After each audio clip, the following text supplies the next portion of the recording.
What's up, good people? Welcome to After Hours. We are here. Chargers do not win this one. They lost 30-23. Started off strong, but ultimately could not hold off the Ravens, who seemed to just be the better team today. There's a lot of things going on, a lot of things that didn't go right for the Chargers today, but the Ravens, no turnovers, efficient offense after the two drives that kind of stalled to begin the game. Chargers didn't really have an answer for that Ravens offense. Todd Monken, Lamar Jackson, Derrick Henry just steamrolled the Chargers late into that first quarter and then just did not stop until the end of that game, really. Yeah, they got off to a good start, but they just once Derrick Henry gets going, it's really hard to stop him. He just gets a full head of steam. He wears you down. You start taking those hits, and it's kind of over. And they just never really had an answer for him. I mean, Baltimore barely even had to throw the ball today. They had one drive where they were throwing the ball around a little bit, but otherwise it was pretty much all Derrick Henry, 5, 6, 7 yards a clip. They couldn't get him on the ground. They couldn't even get a hand on him until he was 5 yards downfield. It's a tough way to try to win a game. Yeah, absolutely. So we looked on the early goings like the Chargers were going to be able to build up a little bit of a lead and force the Ravens to kind of get out of what their normal game plan would be, and that's to rely on Derrick Henry for the most part. But that quickly evaporated, and then you got to take into account all the various injuries that the Chargers had to deal with. This would have been a great game for Denzel Perryman to have been available for, but just wasn't meant to be apparently. And it's just super unfortunate all the way across the board. They absolutely need an easy button on offense because this team has to work very, very hard to put up points. I know that we would all like to see some bigger plays if possible, but right now they just don't have the horses to get it done. And Herbert missed a couple throws. I'm sure we'll get into all the details here, but just a big thud of a game after coming off of a 4-game winning streak. Yeah. Pretty fun pick-me-up game against the Bengals, a pretty good Bengals team. Thinking they have a chance against this Raven team on Monday night. We all thought it'd be close. I mean, the end result was a one-score game, but it got much bigger towards the end there without that garbage touchdown by Gus Edwards in garbage time. But yes, it felt, but at the beginning of the season, the three of us predicted this all to be a loss.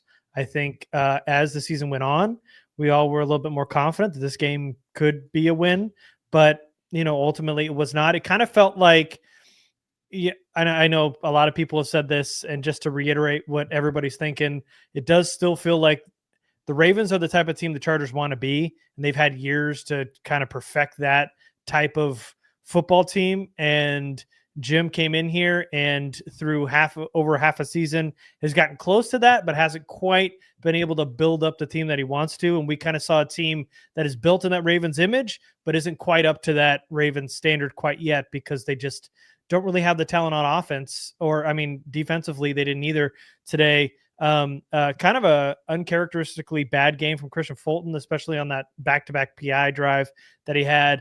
But, offensively, Craig's talking about that easy button. They had nothing going with QJ dropping passes and Palmer looking like he was running on fumes towards the end of that game, stopping on routes, and just having Ladd McConkey being the only guy that could do anything offensively, really, once J.K. Dobbins went out. It just felt like this game kind of was going sideways towards the middle of that game, just because all the injuries and what kind of unfolded.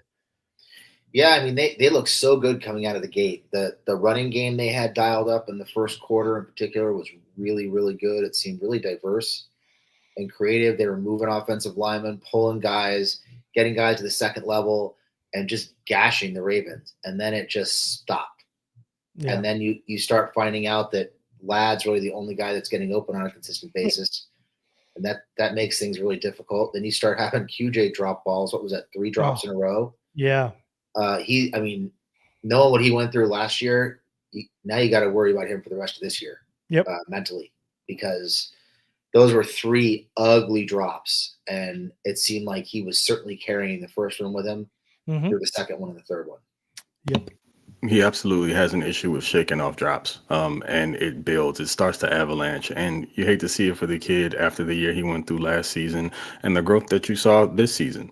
He's got multiple touchdowns this year. He hasn't had a drop issue. I don't know the last time we saw him actually drop a easy to catch pass this year. I'm not sure if we have seen it this year to this point. We've seen him drop contested balls, but we know that's always been a thing for him. If one thing has been made painfully clear, if Justin Herbert's the face of this team and the guy who sort of quote unquote carries it, then J.K. Dobbins has to be considered like the engine, because it's clear that without Dobbins, they have an issue getting any real offense going. And I think initially I was asking the question in weeks past, why is it that they don't seem to want to get Gus really, really lathered up and into the game? It feels like they force feed the ball to JK and they just sprinkle in a little bit of Gus. And now I think tonight it makes a little bit more sense to me. Of course, I knew that they were more dynamic with JK in the game, but the fact that if you don't have them available, that they don't really have any other answers. And I know that, you're looking at a situation where you have, what's my guy's name from Troy, running back?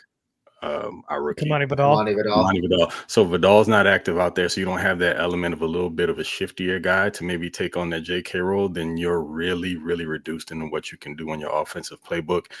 And just overall, again, I think I mentioned this at some point earlier. To me, if you go beyond Justin Herbert, offensively, the MVP of this team right now has to be J.K. Dobbins, and I think that stood out tonight. Once he went out, everything went downhill. Yeah, having Haskins in made him really, really limited on offense. I think he had like 3 carries for 3 yards today or something, if I'm not mistaken. Or no, it was 1 carry for 3 yards. It was not good. And yeah, QJ, and it's rough because we've talked about all year. It feels like if QJ's open, he's going to come down with it, and it's been real nice to see him put up a bunch of touchdowns and kind of pad those stats. But man, having him not be able to come down with contested catches, and then that on top of just not being able to flat out catch the ball, it was just terrible today. And all last season we saw, like, once one drop happened, it just piled on because it was so mental with him, being drafted where he was in the middle of a run of wide receivers, all of which are performing above him his rookie season.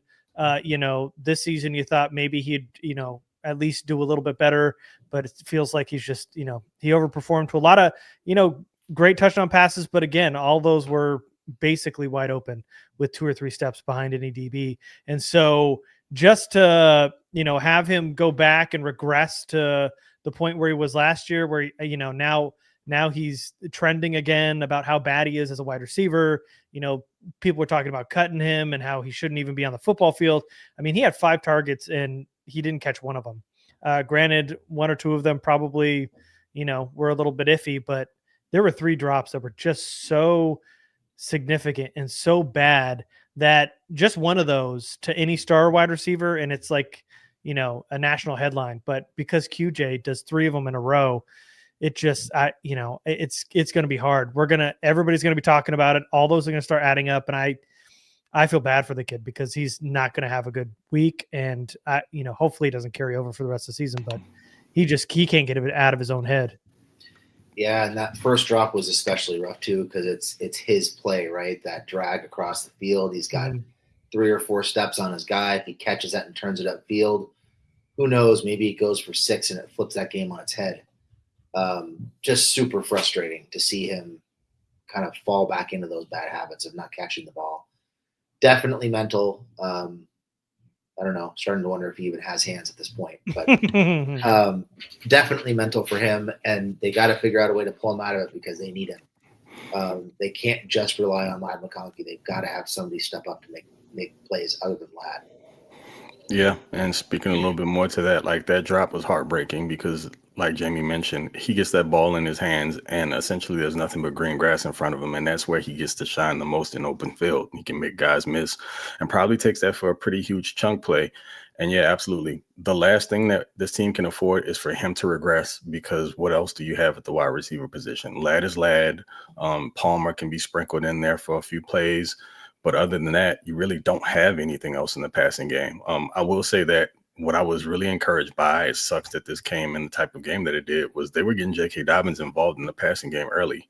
And that's not something they've done a ton this season, but they had a couple swing passes out to him. He was able to make some things work there. And you can see that the passing game is trying to evolve. Now, I know some people will look at that and think, oh, passes out into the flat are evolving. Well, for this offense, kind of, sort of, because it's not necessarily something that they used.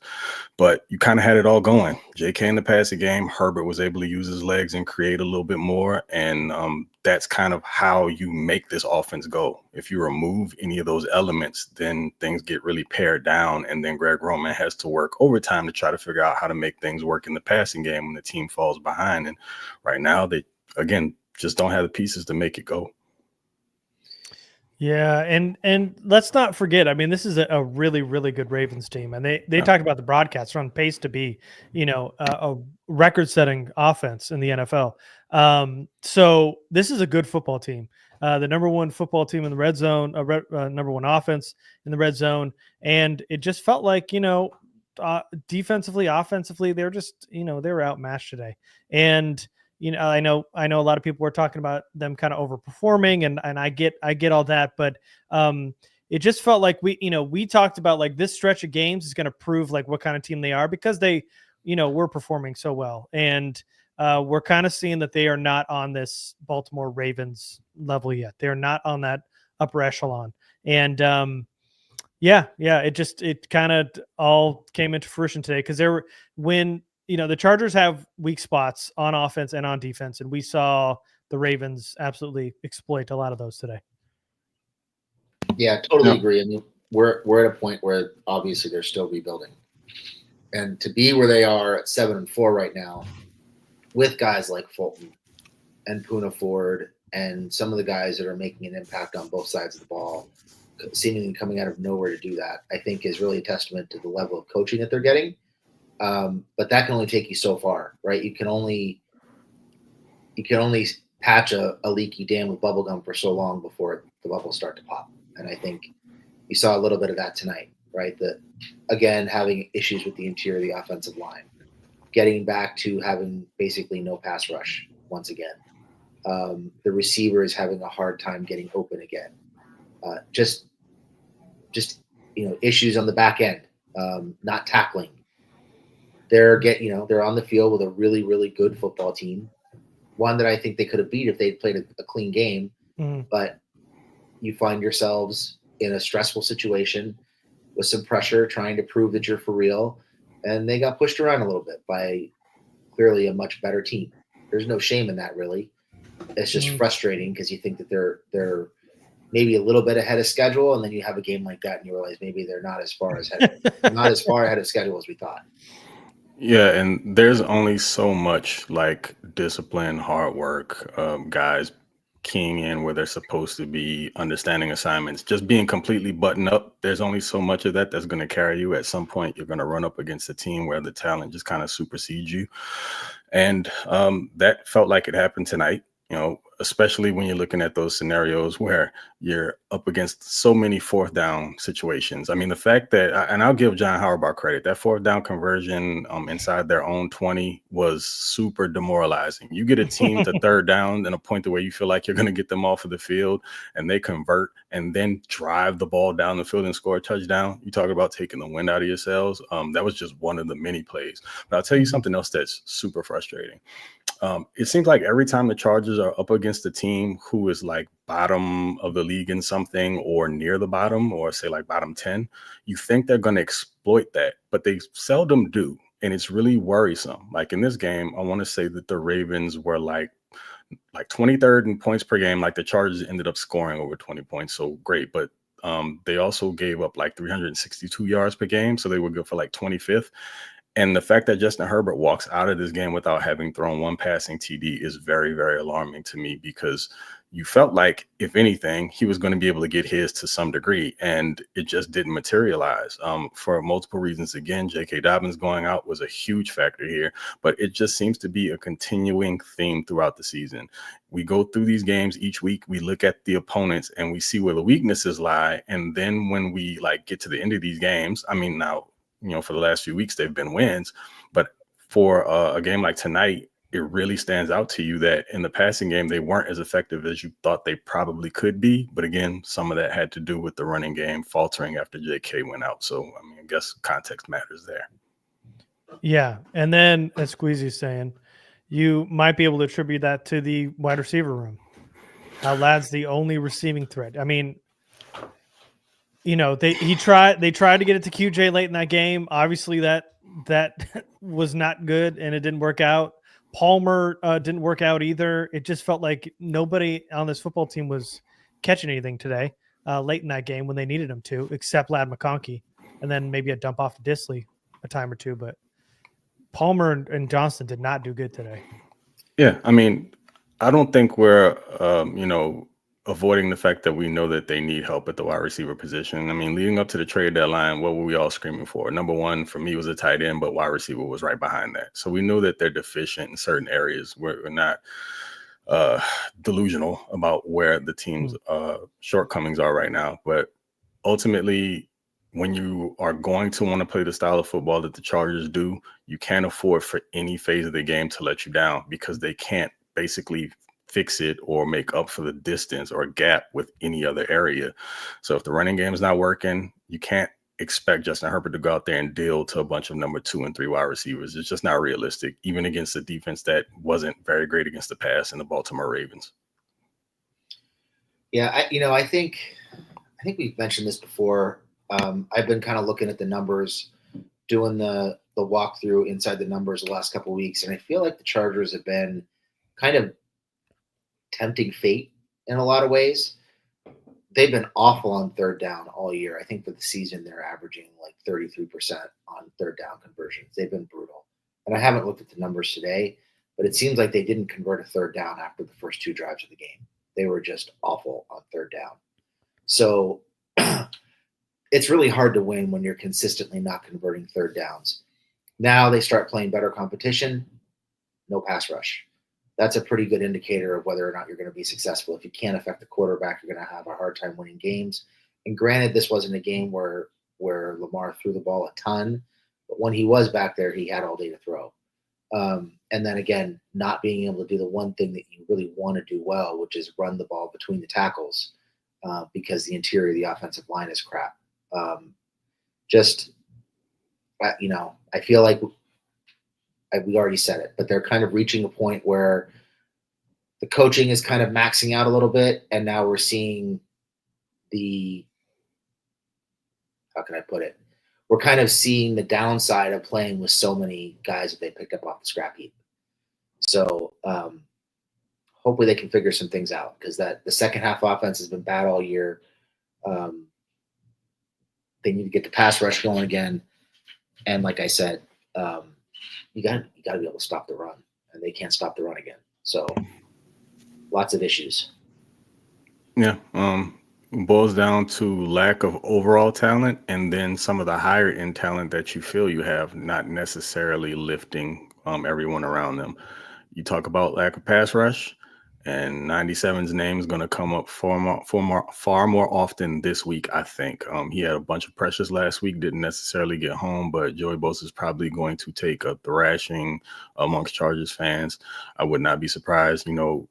People kind of carried water for him for a while, and then you see him kind of get dumped on a little bit. But ultimately, if you're the guy, I know he's dealing with the injuries. He's trying to battle back from it. But if you're in there, you're playing, you've upped your snap count since you've come back. You've got to be a little bit more effective than what you have been in games like this. Someone needs to step up, not just him.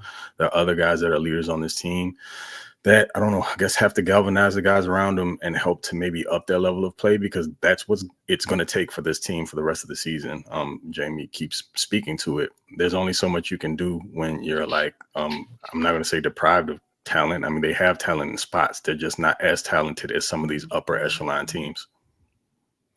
Yeah, Henry had 140 on the ground today, and the Ravens were averaging 7 yards per play in this game. That's not a recipe for success in my mind. So, it's back-to-back weeks against, if you're not including the Chiefs, one of the top offenses you played so far, giving up a lot of points in both games, losing one, going 1-1 in both of those. But, yeah, it was tough, man. They were just outplayed today. J.K. Dobbins going out really hurt them offensively. Not having Denzel Perryman today felt like they needed Perryman and Hart, which isn't a sentence I thought I'd say very often, but they needed Denzel Perryman. Felt like they needed Cam Hart today. Really felt like Alohi Gilman let them down a lot today, especially in their tackling. Fulton had a really bad game, and Trey Pipkins just sucks, man. I don't know how much we got to see him play. They rotated him and Salyer at one point, and I don't know how we landed here, but something's got to get fixed. I mean, he gave up a sack today that watching the replay and Herbert's head bouncing off the turf because of a missed assignment from him. I mean, it made my blood boil, man. You got to save your boy back there, and Pipkins is doing him no favors. They got to get him out of there. Although I will say that holding call that that was bullshit. Total crap. Bullshit. Yeah. Can we? They didn't lose because of the refs. Let's just get that out there right now. But how bad was that today? They got beat by a really good football team. Yes. However, on a side note, going into the night's game, that officiating crew had called the fewest amount of penalties in the league and the fewest amount of holding penalties in the league. And then we get that. 2 phantom holding calls on Pipkins. The last one was just absolutely – I mean, at this point, you're insulting our intelligence to tell us that was a hold. It's a double team block. The defensive tackle isn't even trying to break free. He's just standing there, and he just puts his hand up in the air. He concedes. Yeah. He conceded, and they call the flag. Give me a fucking break. That was awful. And then how are you going to tell me that was not a pass interference call on Joshua Palmer down by the goal line? I mean, go watch the replay. No joke. Stevenson has both hands hooked inside of his collar. It was uncatchable because he was keeping him from jumping. He held him down on the ground and prevented him from leaving his feet. That's why it was uncatchable. At the very but end the of fact game, that he even had to jump for that ball was because he was being held. He impeded his progress down the field because he was holding him. He slowed him down, so he had to jump for the ball.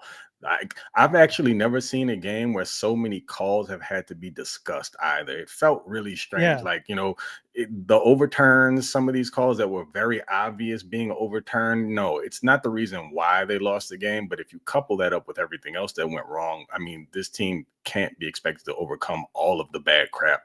It's just some of this was egregious, and the refereeing throughout the league has been really awkward, to this point of the season. I'm not gonna lie about it, but this was a really, really bad game. Yeah. And then we saw, even at the very end of it, which, by the way, that last 2 minutes felt like it took 2 hours. There's so many penalties. It took so long for that game to end.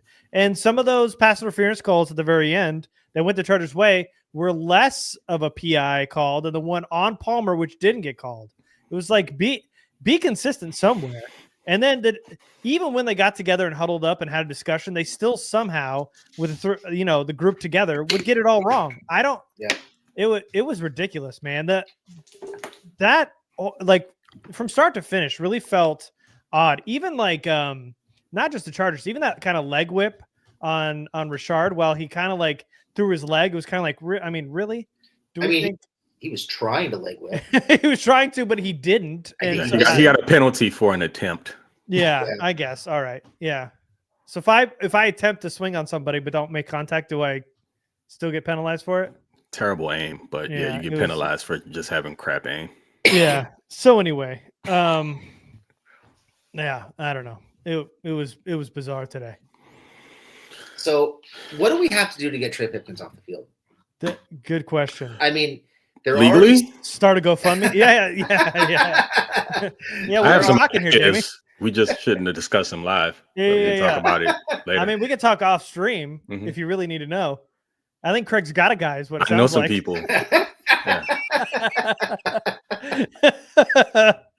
I mean, what are we seeing at this point that's keeping him on the field? We've got holding penalties. He's getting put on his ass. He's whipping guys on stunts. He's basically getting Herbert killed on a regular basis, and he's still out there. And there's no doubt the running game is better with Salyer on the field. Oh, yeah, for sure. You say nothing other than Jim Harbaugh saying he was one of the best 5 offensive linemen. We're still holding on to that, so I guess. Yeah, I don't know how that's still the case if you're having to sub him in with Salyer at one point. Obviously, that's changing.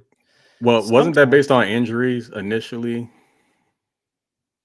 The first time Salyer played, that one game it was all based on injuries. But now they're starting to work him in on goal line and short yardage packages. Mm-hmm. Yeah, Which, I don't know.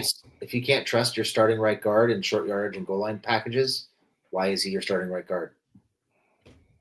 Well, let's start with the fact that he's not really a guard. I'm not sure he's an offensive lineman, Craig. Well, I mean, tackle, guard, center. Yeah, for sure. I mean, if we're being technical, then by trade, yes. Does he fit the profile of one? I guess from a size, weight he looks standpoint, like one. Yeah, maybe. He's got left tackle feet. Well, yeah. There you go. As long as he has a helmet on, he looks like an offensive lineman. When he takes a helmet off, I've always said this, man. That dude looks way too much of a sweetheart to be an offensive tackle. He kind of plays like it too. So he doesn't look like one, is what you're saying? He really doesn't, man. Like Jamari Sawyer looks like a mean offensive guard. Trey Pipkins looks like somebody like if your daughter were old enough, you'd be cool with going out on a date, feeling safe about it. Yeah, I don't know. That guy needs to learn a new trade, to be honest with you. I mean, he's made enough money. He can retire, but he doesn't need to be on the football field anymore. I mean, if he's got good feet, you can do like Dancing with the Stars. I hear people are doing great work there. Yeah. There you go. Maybe that's what, for sure. Makes sense. But I'm tired of him on the football field. Again, seeing that thing in slow motion, seeing Herbert's head bounce off the turf today, that was too much.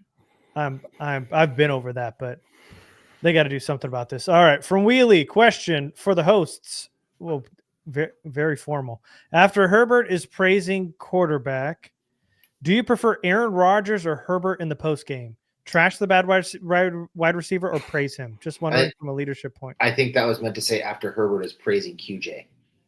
Yeah. QJ. Got it. Got it. Okay. Is praising. So Herbert is praising QJ apparently after the game. Do you like the Aaron Rodgers approach of trashing a wide receiver who sucks? Or are you with Herbert praising QJ from a leadership point? How do you feel about that? I mean, your quarterback can't be calling people out in the media. No matter what, ever. Like, it's not okay. Can wide receivers call out quarterbacks? Is that okay?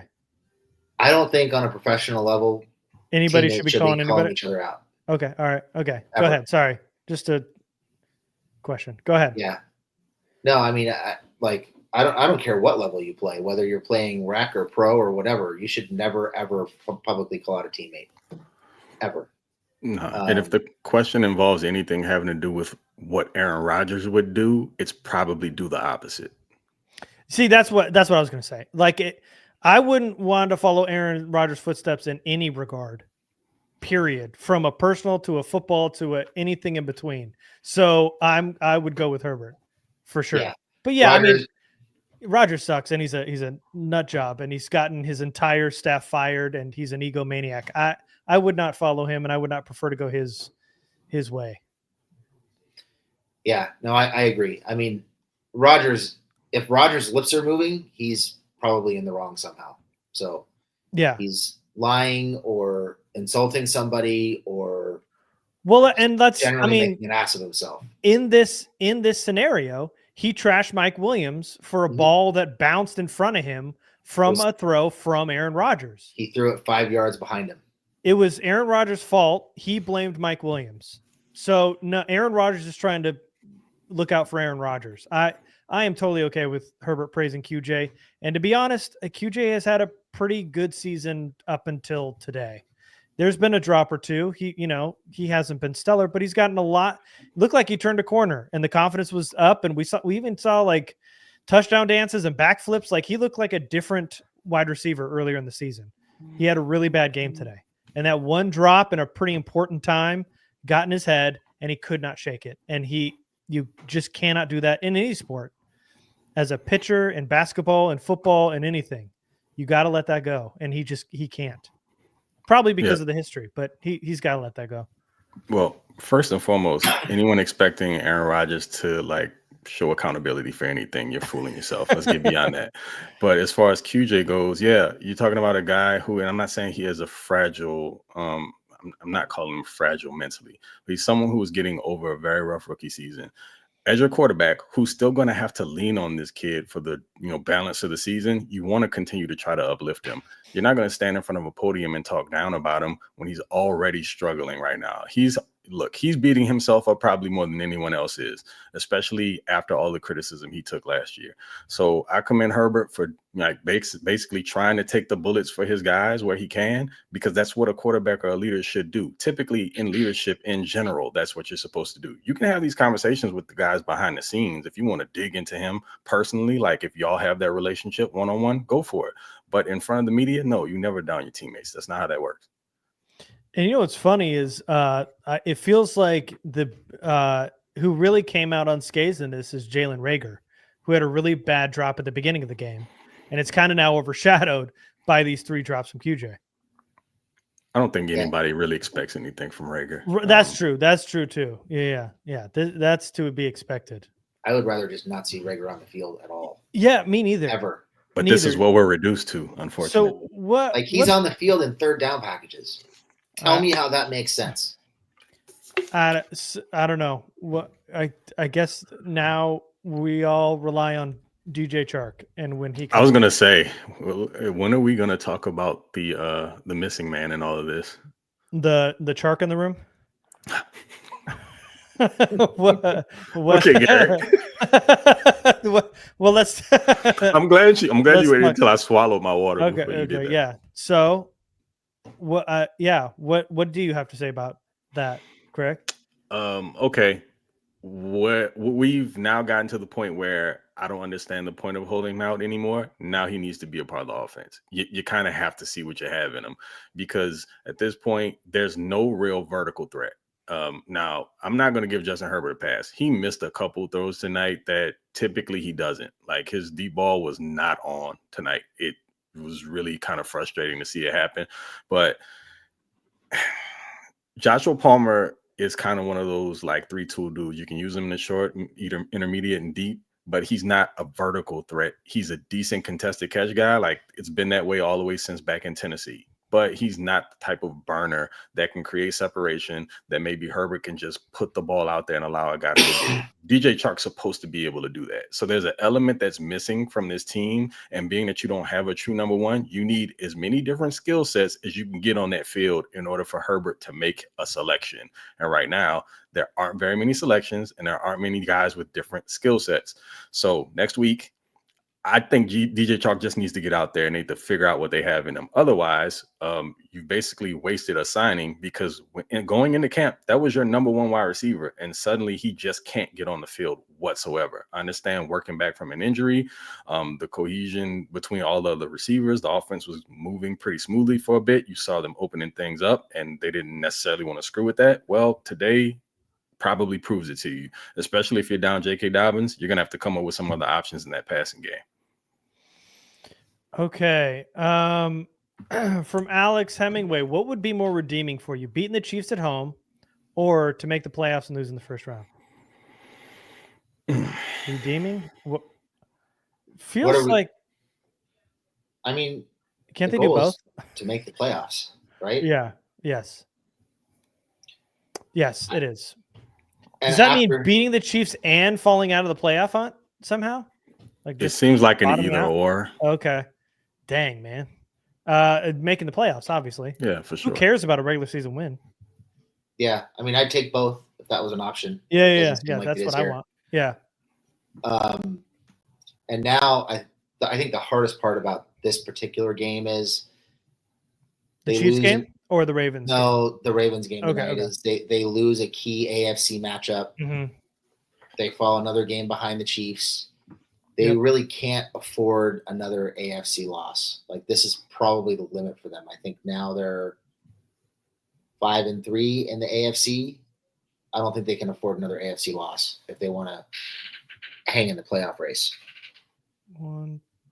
Yeah, I'm just counting. 1, 2, 3, 4, 5. Yeah, 5-3. And they've got the Chiefs, Broncos, Patriots, and Raiders still left in the AFC. So they still got 4 AFC games left.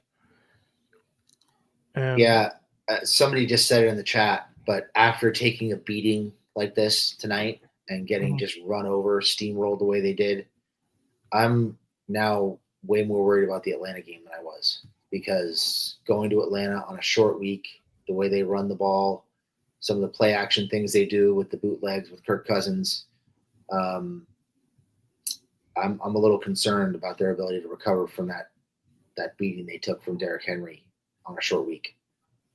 Well, one thing's for certain, you don't have the threat of the quarterback maneuvering the pocket with his legs and having to account for that. So hopefully that helps. But it's like Jamie's saying, if you can't stop the run, it won't matter anyway. Because if they can just grind you into submission on the ground, then Cousins is just going to beat you in play action, and they have various weapons to get the job done also. So I don't know what they're going to come up with game plan wise this week, and I'm assuming from what we're hearing about Denzel Perryman that the likelihood that he plays this week isn't very high either, but you're starting to find out who the real important keys on this team are. And again, collectively, they're a team. So there aren't really any quote unquote superstars or people performing at a superstar level. But there are guys that are kind of key cogs for specific types of matchups, which is why Denzel Perryman was such a big deal this week. And he would be such a big deal going against the Falcons. And then, you've got Cam Hart, who's out on the outside. So Jasir Taylor's having to play, and that's never anyone's preferred option anywhere on the field. But they don't have, as great as they've been collectively, they can only overcome so much because they don't have the overall talent to make it work. So they need everything to be all hands on deck. Otherwise, they're fighting an uphill battle every week. I'm concerned about every game going forward. It feels like, especially during the stretch, but also the Falcons are kind of on a downswing here. They lost to the Saints 2 weeks ago. They got beat like 38. They got their ass handed to them last week. It was like 38-6 to the Broncos. So it does worry me with Kirk Cousins and Bijan on the ground. But this is a team that's kind of struggling right now as well. So we'll see. It's going to be in Atlanta. So they'll have to beat them on the road. Yeah, for me, it's less about the Falcons and more about recovering from what happened tonight. Yeah. From a physical standpoint. Sure. On a short week. I was going to say what looked really ugly defensively was that, and I saw it over and over again, so I'm sure it'll show up when I do the rewatch. Defensive linemen were getting smashed on down blocks, and that just let Derrick Henry get to the second level untouched. And once he builds up ahead of steam, like all he needs is like 3 or 4 yards of open space, and then you're just going for a ride. Like Deion Henley, God bless him, did his best. You saw those guys at the second and third level, their eyes got wide, and it's like, okay, I'm going to do what I can here, but it's probably not going to work out well. And you're not going to go up. I mean, have to look at the rest of the schedule, but the Ravens play that physical brand of football. You might not necessarily see offensive linemen that can grind on you in that way here in the next few weeks, but it tells you a lot about where things lie going into a potential playoff run, because you could actually end up seeing this Ravens team again. And if you do, what are you going to do to make up for that gap? I mean, hopefully Denzel Perryman will be back in that scenario, but still I have some concerns about the defensive line just because they don't have enough big bodies to contend with teams like that. We saw some flashes from those big guys today, though. No, for sure. Ford had a really big run stop when the Ravens were driving. We saw a tackle for loss from Tier Tart, and then a normal sack. Tart flashed a few times. Yeah. They were very good today. Thule got in for tackle for loss. It's just not consistent because they don't have enough of those types of bodies. Like, I don't want to take anything away from Puna or Tart. They played very well tonight, as much as they could, or as much as you could ask for them. But when you're talking about a team that can just bludgeon you this way, then if you're asking just primarily those two guys to stick their heels in the turf and not get blown off the ball a few times, then they're going to get worn down at some point also. They just need more bigger bodies to contend with that type of running game. Yeah, man. And God, I can't stop thinking about that first drive the Chargers had. That 9 plays, 70 yards. They didn't even have good. They didn't even get a third down. They didn't even get to third down on that entire drive. That was beautiful. Doesn't look like Herbert broke a sweat. It was awesome. It was awesome. All right. Well, if you guys got questions, we're probably getting close to wrapping up here. There was a question I was just gonna get. Oh, from Nolan. Do you all feel this team has overachieved or underachieved this year? I would say they're probably overachieving. I mean, the roster isn't that much different from what it was last year. at least not in terms of like top of the roster star power guys. Mm-hmm. And they're getting a hell of a lot out of guys that I don't think most of us expected a whole lot out of coming into the season. For me, it's weird to say that it's overachieving because if you look at the record, also if you consider like each of our, I guess, thoughts about where they would be record wise to this point in the season, I think they're kind of on par with where we guessed they'd be. So I don't know that they're necessarily overachieving because you also have to take into account the teams that they've beaten. I will say from an overachieving standpoint, we watched them not Charger. So I guess, yeah, that was great. But also, I'm not sure. I think some of these guys are playing above their heads. So if we're talking about individually, yes. But I think collectively as a team, we felt like this is around where they'd be at this point of the season. So it's hard to say that they overachieved to this point. If they beat the Ravens tonight, to me, then that would feel like they're overachieving. Well, I think, they're winning. When they win, they're winning by multiple scores, which is not something we're used to seeing. So they're not just beating bad teams, they're manhandling bad teams and putting them in bad positions. And that's not something we're accustomed to seeing. And to me, that's one of the marks of a good team. The other mark is being able to finish games that you're in against good teams. And they haven't shown that they can do that yet. So, no, unless you count the Bengals. Yeah. But their record says otherwise about being.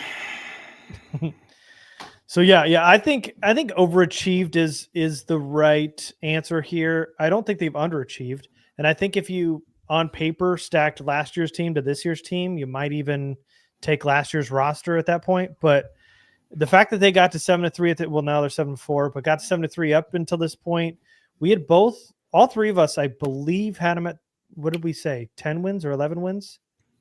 Where did we have? We were all right in the 10 or 11 I think range. 10 or 11. Yeah. So, I mean, they're on par to do that.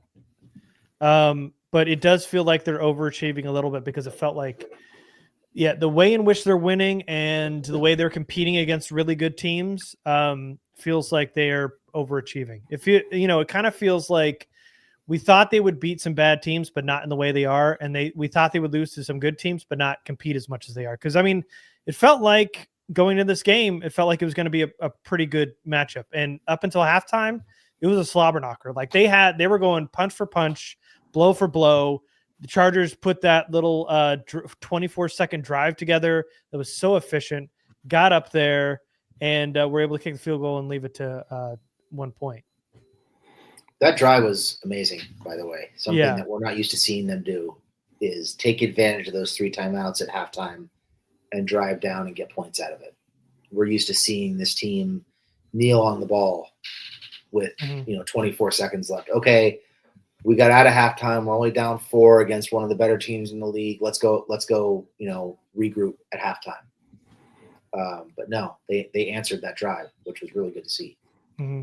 Yeah, quick curveball. I dropped that in from the chat from L06 Taco, 0-6 with the Navies. Do we need to retire these? I never liked them, to be honest with you. And I think it's because for years leading up to this, we were always like, stop, like, give us the baby blue. Like, why does that have to be an alternate? That is such a beautiful jersey. And now we have it, and now they're going to Navy. It's like, just stick with the good stuff, man. It's the best jersey in football, if not all of sports. Leave it. Stay with the blue. I never liked the Navy. Here's a good one. Something we haven't talked about yet. Oh, we're not talking about colors? Okay. All right. Go ahead. Squeezy says, I didn't have an issue with the decision to punt on 4th and 18. What about you guys? I'm going for it there. I think you have to go for it. They could not stop the Ravens for anything at that point. That just felt like a giving up the game at that point. And at least at 4th and 18, I get it's long, but at least you're giving yourself a chance. And you're like, wasn't it like around the 50? Yeah, it was midfield. So at that point, like, why even punt that? You got to at least go for it there. You give yourself a chance to keep moving the football. And the Ravens kept going for it on 4th down. It wasn't this long, but still. And they converted every single time. I think 3 4th downs this game. Just go for it. You got nothing to lose there. Yeah, you have been proven that you can stop them on offense. So you have to find a spark some way, however you can make it. So, yeah, I would have been fine with them going for it on 4th down there. I don't know. I'm not necessarily understanding the logic of it at that point in time in the game, just based on what had happened in the game flow. But is what it is. Yeah. There was man, I just had a question. Oh, from Russ 99A, what's the plan of J.K. Dobbins if he's out for the medium/long term? It's just Kamani Vidal, right? Rev up the Vidal train. Yeah. Vidal, Haskins, and Gus. I can't believe he's been inactive as long as he has. I really don't understand that. But Wheelie, do you think after this game Jesse Minter stays? Does this ruin his head coaching chances? I think he probably stays either way. Mm-hmm. I think he stays either way because I just don't think the league is in a huge rush to hire young defensive-minded head coaches as first-time head coaches. It happens, but I think there's way more of a trend to hire offensive-minded head coaches. It does happen. It does. It happens. But we were on the end of that. The ugly end of that. It seems like there was a trend of it a few years ago, and now it seems like maybe it's tapering off a little bit. So, I mean, there are always examples. McDonald and Gannon are examples of defensive-minded head coaches, but it seems like most teams want to bring in an offensive-minded head coach as a first-time head coach. That's the easiest path to that first-time head coach job. Yeah. This is probably me. I'm trying to will this into existence, but there's a part of me that feels like he wants to see this through with Harbaugh for at least another year. Again, we talked about this in other shows. They're not tooled up the way that they would like to be. So there's probably, this part of Mentor that feels like he wants to stick around in order to get those pieces in places that they need them to give them the best opportunity to move forward. And I think that'll happen this offseason. So I don't know if he's in a rush to become a head coach. I would give him, I'm at this point feeling like he's sticking around no matter what for at least another year. Hopefully I'm right there, but it feels like he has that loyalty to Harbaugh to where he would at least like to give it 2 years with a fully stacked roster. Again, that could be pie in the sky, but I'm hoping that's the way that it works out. Yeah, I think so too. Even though what he's done has been impressive, I don't feel like he's one to be one and done and move straight to head coach, because that, like we've seen with Brandon Staley, that could really bite you. You kind of get your one opportunity, and if you take it too early, yep, legal sour on you. Let's get to Cade's question. Is Herbert on the hot seat if he doesn't win a playoff game? Hot seat, like that. Fans? No, just like in general. I think what his question is, and I'll phrase it to make sense to in my head at least, that there's all the talk about being like a social media quarterback, being great during the regular season, puts up a ton of stats. If he gets to the playoffs, loses again, is he just a can't perform in the playoffs type quarterback at that point? I mean, I feel like he's going to take the criticism that he's been getting here regardless. If he doesn't get to the playoffs again, then people will probably pile on him the same way that they have here in years past without, again, all the context necessary. But ultimately, I feel like if you don't like Herbert, then you probably don't like him. And regardless what he does, it'll never be enough for you. So I wouldn't be shocked. But it feels almost more like it's a fan thing. Definitely not with the actual organization. Like, they're bought in on Justin Herbert. He's not going anywhere. Not to say that they're going to start looking for options to move off of him to get somebody else. That's not happening. If you're talking about on the hot seat with like fans and like critics, pundits, yeah, probably. But I mean, when has that been any different? I mean, no, he's not going to be on the hot seat. He'll take some criticism like any young quarterback does before they win their first playoff game. But Chargers aren't trading him. Mm-mm. They're not cutting him.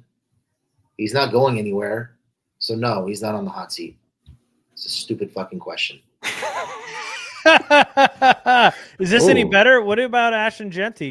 You good with him in the draft? The boy from Sergio Lopez? You ready to get into draft talk? Is this a stupid fucking question? I ain't there yet, man. That's a better question than the other one. All right. From Eddie Dale Jr.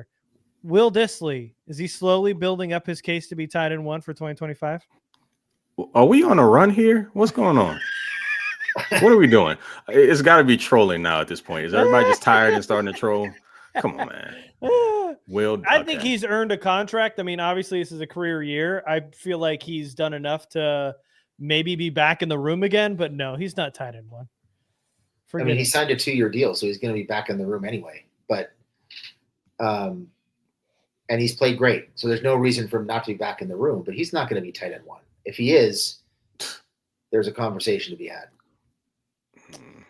Yeah, they're going to add a tight end, not a doubt in my mind. Somewhere either in the draft or in free agency. This is from blah blah. Can you guys talk about the punt coverage where Jasir down the ball at like the 10 instead of letting it keep bouncing to pin them deeper? That shit drives me bonkers. Did you guys see that too? Jasir Taylor ever again. The ball is rolling towards him, and instead of letting it go to see it go like even further towards the goal line, he caught it. Did you not catch this? Or I saw it, but I thought the ball landed on the 10 and kicked back towards the 15, and then he downed it. No. That was a different punt. I was going to say, maybe I'm just accustomed to him screwing up so often that I'm maybe like piling on him for this one, but I don't remember him doing anything egregious on special teams tonight. So I was just assuming I missed it. Okay. I'll find the clip and post it in Discord when I get it, when I rewatch the game tomorrow. But yes, this did happen. The ball bounced up and he caught it rather than letting it go and like standing behind it just in case it kicked back, away from the goal line and picking it up. He decided to catch it, and it drove me nuts. Rewind. I guess I missed this today. The Broncos cut Greg Dulcich. They did. Interesting. Really? Mm-hmm. Very interesting. Huh. Interesting. Yeah. Well, there's that. Okay. I didn't know that. Okay, let's see. Wheelie saying Kate is a troll for that question about Herbert. Fine enough. Lucy wanted to know if there's any way the Chargers would be benching QJ and finding some other options. Do you think he gets benched? I doubt it. Yeah. Nah. Nope. No. Okay. There's a lot of draft questions. I don't know that I want to do that right now. No. We're not at that point, folks. Yeah. It's not time to talk tank. We're 7-4 the week of Thanksgiving. It's not time for draft talk. No. This is not years past. And then Popper said today that Cam Hart aggravated his ankle in Saturday's practice. So a couple days ago. He was in a boot today, which felt a little odd. Aggravated his ankle? I thought he was out because he was in concussion protocol. So did he just recently tweak the ankle? I mean, he came to the field with a boot on in warm-up. So something happened with that ankle for sure. Yeah, so but he says like aggravated it, almost like there was an injury to it prior. But he did, yeah. He was out for a concussion though. Yeah, he was in concussion protocol. It was both. That's why. He had an ankle / concussion. I didn't hear about the ankle. Oh yeah.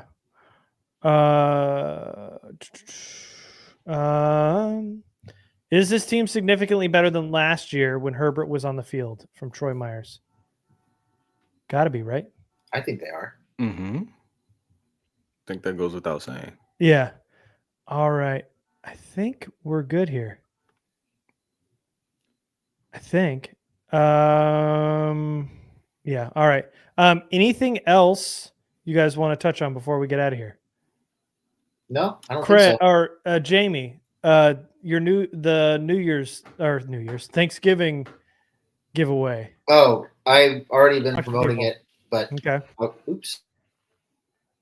Oh yeah, you muted yourself or unplugged yourself, which is great timing. Right on cue. We gave you the mic, and the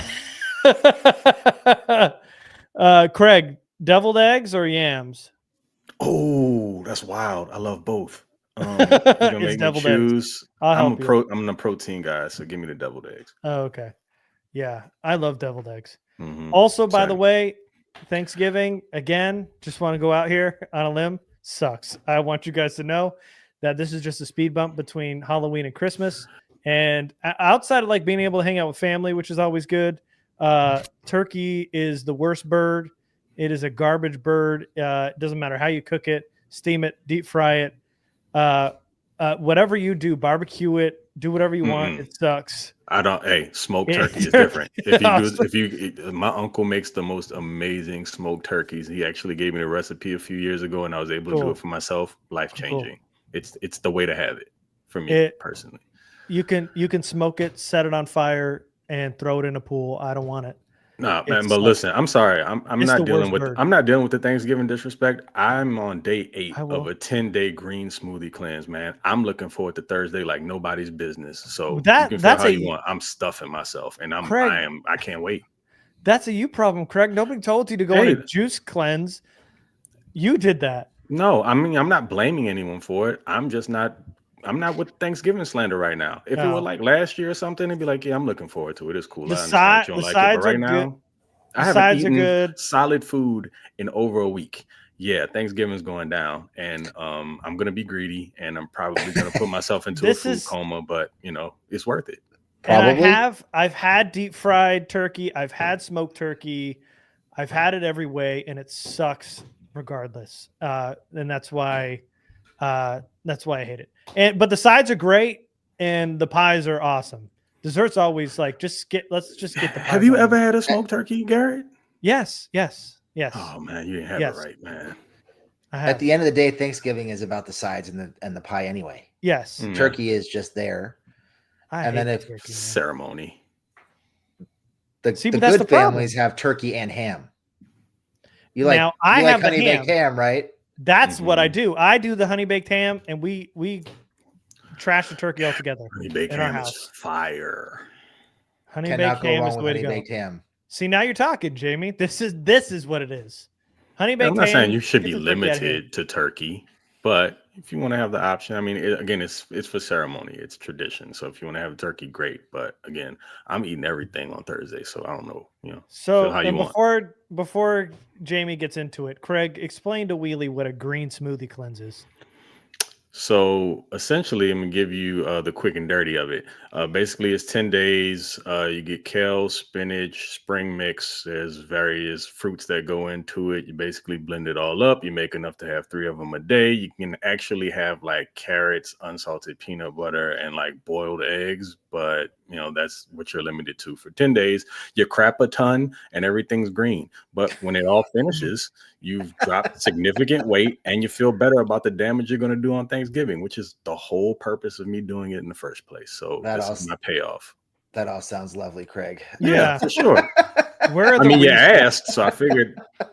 You said Reese's? Yeah, when do you put those? Oh, wait, cool. Hey, they're not green. That was, no, for sure. But whoever asked about the Reese's a few weeks back, they have now started doing animal cracker Reese's. Like they're doing everything with them now. Yeah. You can't go wrong with Reese's, man. You can't screw Reese's up. They're putting everything in them now. The only way you could screw it up is if you say Reese's instead of Reese's. But go ahead. What's this question? Reese's. Jamie? It's not a question. Reese's. He's just wrong. Ham is great, but turkey, if made right, is better. Man, this is a bad tweet that needs to go on our next show. Nate wants to get banned. Man, Nate Strand, you got bad taste buds, my friend. You must have burnt them on a Hot Pocket when you were young. They're spoiled. A Hot Pocket. Man, those shits were so hot. Wait, like they were the surface of the sun. Those things are terrible now, by the way. I had one as an adult a few weeks back. I'm like, oh man, we were eating that crap when we were kids, man. Oh yeah. That is I would not feed that to my children. Like I tried one and there was some in the freezer, and like I didn't tell my wife, but I trashed them joints. My kids aren't eating those. But you'd cook it and it'd be fine on the outside, and then it's like the surface of the sun on the inside. It's true. Like boiling hot. I don't know how that happens. It's like a parlor trick, right? Because the outside is just kind of warm. It's like, okay, cool, we can get into this, and then you bite into it, and then it like sears your tongue. Yeah. Mm-hmm. It's evil. All right. So anyway, Jamie, you were saying about this Thanksgiving giveaway. How did we get here? We were riffing so Jamie could get his mic back working. So we are doing a Thanksgiving giveaway, kind of like what we've done in the last couple of years. It's a holiday giveaway, and what we're asking is that everybody go to our YouTube page, which you're already on. Yep. And go ahead and subscribe for us, and then send us proof of your subscription. You can either DM it, or what I didn't realize is when you become verified, people can't DM you anymore, apparently. So, hot shot over here. VIP. Or you can just tweet it at us, send us a proof of your subscription, and then Wednesday night, we haven't talked about who's going to do it, but I guess Garrett, are you going to be around? Garrett's gonna Garrett. Somebody from Lightning Round, either Garrett, Jamie, or Craig. I'm going to be off in New into York. the bushes like Homer weekend. Simpson on that one. I'm gone all week. But anyway, yeah. Somebody will go in and pick 3 winners, and each of those winners will win $200 as a thank you for supporting the show. Yeah. So we do it every year, and it is us, and we do it every year just as a thank you for everybody that's listening, that's been with us for so long. It's nice to give somebody a little extra something during the holidays. I know a lot of people need it, and so the 3 of us thought it'd be a good idea to do it again this year, and we will. So we're giving away $200 to a couple people. Just all you got to do is go on Twitter and send us the screenshot proving that you subscribe to the YouTube channel. Automatically enters you into the contest, and then we'll pick some random winners, and hopefully that money helps you out. And that's really it. Just out of the kindness of our hearts. No real catch outside of that. Yeah, most importantly, forget about the food, folks. It's just an excuse to spend time with your families again, which we should all cherish and make the most of. As we get older, different things happen. People aren't here that were here in years past. Don't take it for granted. Yes. So thank you, guys. You will not see us, I don't believe, until after Thanksgiving. So everybody have a happy Thanksgiving. Enjoy your pies. Enjoy your sides. And if you aren't on Twitter, like Brian just said, you can email it to us as well, which is lightninground@outlook.com. Either way, find a way to get it to us. I did send out a tweet this weekend announcing the contest, so you guys can find it on our page and respond to that with the proof of the subscription. Yeah, so it's there. Just put it in that thread, and we'll collect all the entries, and we'll be giving some money away to some lucky folks. So thanks again for all your support, guys. We appreciate it. It's been a real fun season so far, and make sure that you guys all join that Patreon and Discord, because it's been a lot of fun interacting with all of you there. Thank you guys so much. We will see you next time. Thanks, everybody. Salute.